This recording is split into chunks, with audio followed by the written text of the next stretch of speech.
អត់មានលុយទេ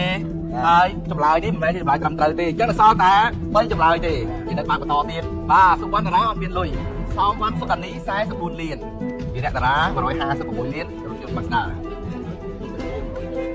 បាទដូច្នេះនៅក្នុងចំនួនជាមួយចម្លើយទី1បាទបង្ហាញហើយចម្លើយ3ជាពិសេសសុវណ្ណតារាដែលជាចម្លើយត្រឹមត្រូវមិនទាន់បានបង្ហាញទេយាមបាយតាតារាប៉ុន្តែមួយរយៈមួយសុវណ្ណអញ្ចឹងសុវណ្ណគឺអត់មានន័យទេនោះតារាគឺខ្ញុំនិយាយឲ្យស្រួលទៅហើយអូពេលតារានេះគាត់ខាត់ទៅលោកទៀត